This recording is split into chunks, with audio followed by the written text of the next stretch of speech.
हाय अस्सलाम वालेकुम व्यूअर्स, आप देख रहे हैं इस वक्त मैं पेशावर क्लॉथ सेंटर में हूँ। यहाँ पर होलसेल में ये लोग डील करते हैं। यहाँ पर मैं एक शॉप में आया हूँ, इस भाईजान के साथ हूँ और ये आपको कपड़ों के रेट बताएंगे, होलसेल रेट। ये होलसेल पे डील करते हैं, वैसे आम डील नहीं करते परचून में। ये 800 रुपये में बेच रहे हैं। ये सारे जो है ये 800 रुपये में ही सेल कर रहे हैं।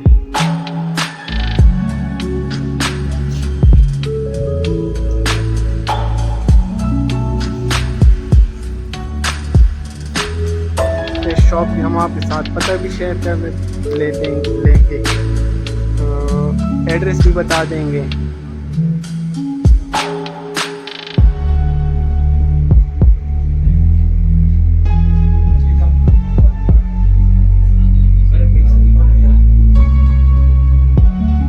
जो कपड़े हैं ये सिर्फ घरेलू इस्तेमाल के लिए हैं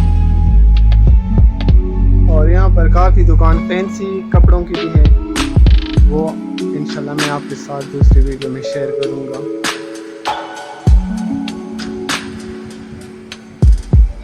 ये सारे शॉप में जितने भी कपड़े हैं ये सारे 800 रुपये में सेल करें, लेकिन ये आपको बंडल के हिसाब से देंगे। एक बंडल में तकरीबन 6